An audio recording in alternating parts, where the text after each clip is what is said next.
Provocation du Kremlin. Je veux vous montrer une vidéo incendiaire de la semaine. La lueur de cet incendie était visible à des dizaines de kilomètres, car la station de comptage de gaz de la ville russe de Soudja, dans la région de Koursk, a brûlé si fort après que les Russes l'ont bombardé vendredi soir et ont immédiatement imputé la responsabilité de l'incendie à l'Ukraine. Une question logique. Les décorations pour un spectacle de feu mis en scène ne sont-elles pas trop chères? Premièrement, le Kremlin ne se souciait plus de cet objet autrefois stratégique. Depuis janvier, elle a cessé de pomper du gaz vers l'Europe. À l'expiration du contrat, la station s'est transformée en ferraille. Deuxièmement, du point de vue de la propagande du Kremlin, l'image était censée paraître très efficace pour accuser l'Ukraine d'avoir perturbé la soi-disant trêve énergétique, c'est-à-dire la cessation bilatérale des attaques contre le secteur énergétique, à laquelle le Kremlin lui-même n'avait pas l'intention d'adhérer. Mais il était important pour Moscou que la Maison-Blanche considère les Ukrainiens comme les contrevenants. Car Poutine a très envie de revenir à la situation où, aux yeux du président américain, la colombe de la paix est la Russie, et c'est l'Ukraine belliqueuse qui met des bâtons dans les roues du plan de paix nommé Trump. Ce que tout est exactement l'inverse, Donald Trump lui-même s'en est rendu compte la semaine dernière lors d'une conversation de 2 heures avec Vladimir Poutine. Et ne vous laissez pas tromper par les mots sur une bonne et productive conversation écrite par Trump sur les réseaux sociaux.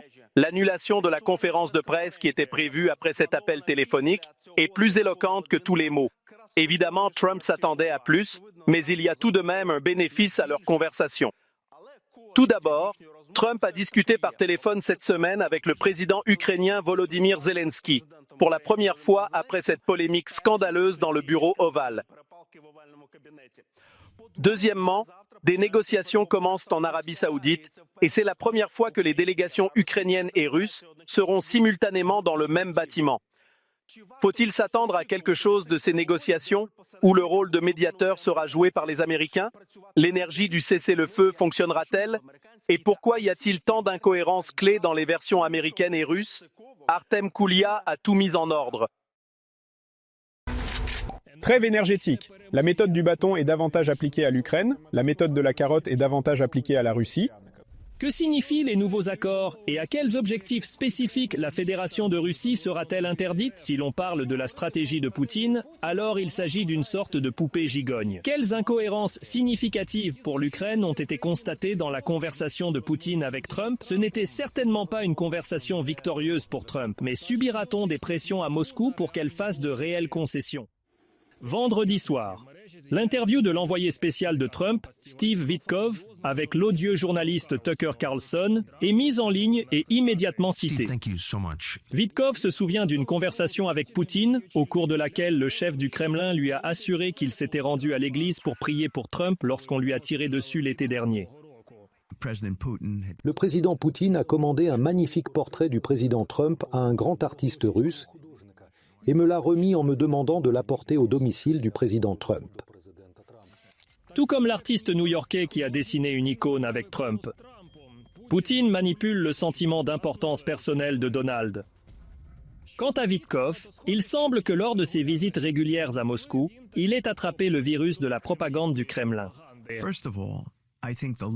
Tout d'abord, la question la plus importante dans ce conflit est celle des 4 régions, y compris le Donbass et la Crimée, qui sont russophones. Des référendums y ont été organisés et l'écrasante majorité des habitants a déclaré vouloir relever de la loi russe. Je pense que c'est la question clé du conflit. Bien sûr, la question clé est complètement différente. La Russie cherche avant tout à détruire l'Ukraine, à la priver de son État et de sa souveraineté. Et bien sûr, elle ne s'arrêtera pas à 4 régions. Alors pourquoi Witkoff répète-t-il la fable du Kremlin? La première question est, bien sûr, une certaine bulle d'information. Ils veulent te montrer dans les mêmes déclarations de Witkoff qu'ils comprennent la Fédération de Russie. Dans le même temps, Steve a déclaré que l'Ukraine et la Russie pourraient parvenir à un cessez-le-feu total dans quelques semaines. Un autre représentant spécial du président américain, Keith Kellogg, a même précisé à quoi ressembleraient les futurs pourparlers entre l'Ukraine, les États-Unis et la Russie en Arabie Saoudite. Ce sera une négociation sur le principe de la proximité, c'est-à-dire qu'un groupe sera dans cette pièce, un autre groupe dans cette pièce, et ils s'assiéront, parleront, iront ici et là, quelque chose comme la diplomatie de la navette dans un hôtel. Et c'est ainsi que cela fonctionnera. La base de ces réunions est constituée par les appels téléphoniques de M. Trump avec M. Poutine et M. Zelensky la semaine dernière, que le président américain a qualifié de bons. Je pense qu'après tout ce qui s'est passé à la Maison-Blanche, le fait que cette conversation ait eu lieu, qu'elle se soit déroulée dans une atmosphère normale, est un énorme avantage. L'accord que l'Ukraine et la Russie avaient précédemment accepté est ce que l'on appelle la trêve énergétique. Mais là aussi, il y a des nuances. Voici un rapport sur le site web du Kremlin dans lequel Moscou accepte publiquement de ne pas attaquer l'infrastructure énergétique de l'Ukraine. Et voici un message de l'attachée de presse de Trump, Caroline Levitt, qui a été reproduit sur le site web de l'ambassade des États-Unis en Russie, affirmant que l'accord portait sur l'énergie et l'infrastructure, qui sont essentiellement deux groupes d'objets complètement différents. Le fait que des infrastructures humanitaires est émergé. C'est un très gros plus et nous devons le promouvoir autant que possible à travers le monde. Pourquoi ? Car c'est une thèse tout à fait compréhensible pour le Sud global. Et cela réduira considérablement les marges de manœuvre des Russes à bien des égards. Lorsqu'ils tiraient sur nos hôpitaux ou nos établissements d'enseignement, ils répondaient toujours « c'est là que les Ukrainiens cacheront leurs soldats ».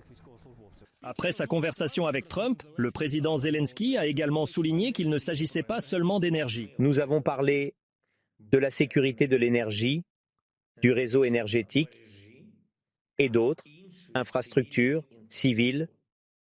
Et c'est pourquoi j'ai dit au président Trump que je pense qu'il est important que nous préparions des listes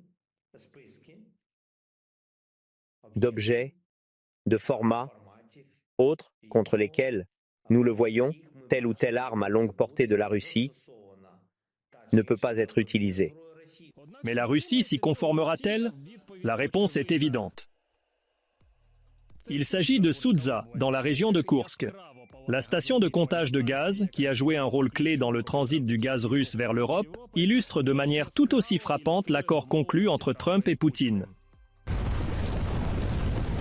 Au cours des 7 derniers mois où les forces armées ukrainiennes étaient présentes sur place, tout était en ordre. Les Russes sont arrivés, la station a pris feu. L'état-major ukrainien affirme qu'il s'agit d'une nouvelle provocation. La station a été bombardée par les troupes russes pour discréditer l'Ukraine sur la scène internationale. Au lieu de cela, le ministère russe des Affaires étrangères a déjà utilisé l'incendie de Souja pour annuler la trêve énergétique en reprenant les attaques contre l'énergie ukrainienne, bien que les attaques russes n'aient pas cessé, même pendant une journée.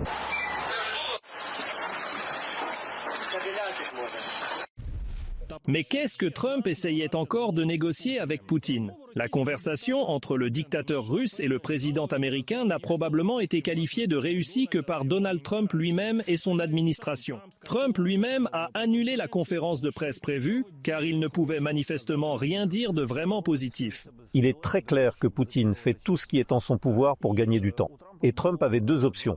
Soit il explosait et faisait certaines déclarations, ce qui ralentirait certainement les négociations, et c'est ce que Poutine essaye de faire, soit il essayait de passer en mode turbo. Il a enclenché le mode turbo, et ce que nous voyons maintenant, c'est que la balle est de nouveau dans le camp des Russes. Quelles incohérences flagrantes nous avons trouvées dans cette conversation. Nous vous les dirons un peu plus tard. Initialement, le résultat d'un dialogue d'1h30 devait être une trêve complète de 30 jours et l'échange de prisonniers tout pour tous. Mais Vladimir Poutine n'est pas intéressé par sa mise en œuvre. Si nous parlons de la stratégie de Poutine, elle consiste en une sorte de poupée gigogne. La base est, bien sûr, de gagner du temps afin de faire de la question ukrainienne l'une des nombreuses autres négociations bilatérales et de négocier des préférences.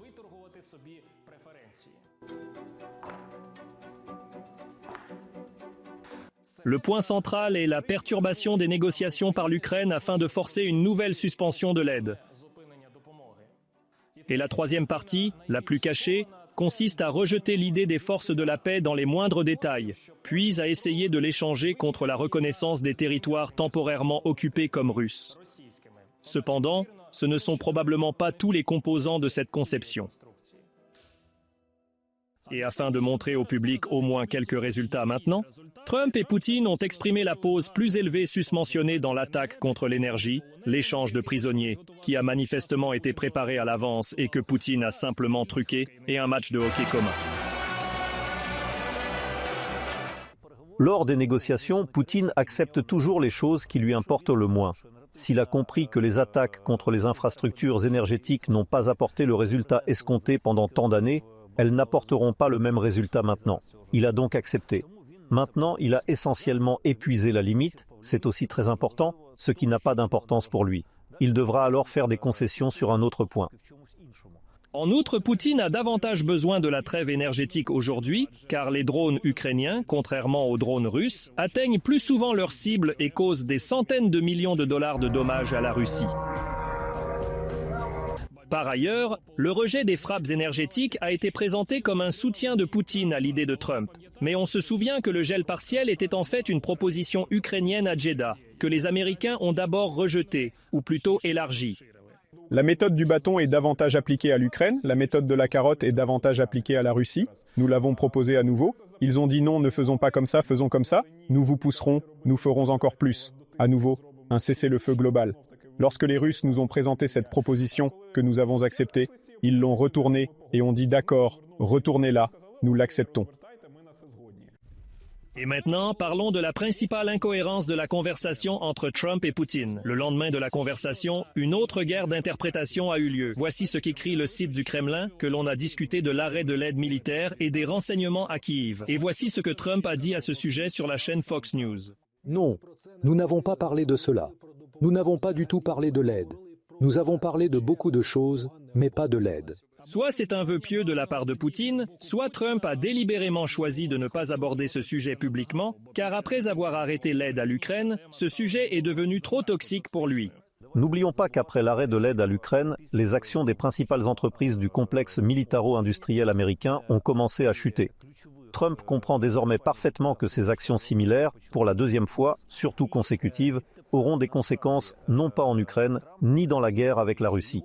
Elles auront des conséquences pour le complexe militaro-industriel américain et des pertes de plusieurs milliards de dollars pour le complexe militaro-industriel américain. Les exigences de Poutine pour un cessez-le-feu global, ainsi que pour l'arrêt du réarmement, de la mobilisation et de l'aide militaire, sont inacceptables non seulement pour l'Ukraine, mais aussi pour les États-Unis, car le soutien à Kiev reste le seul atout efficace dans la manche de Trump. S'il n'existe pas, alors il n'y a rien pour couvrir les cartes de Poutine. Artem Koulia, fait de la semaine, ICTV.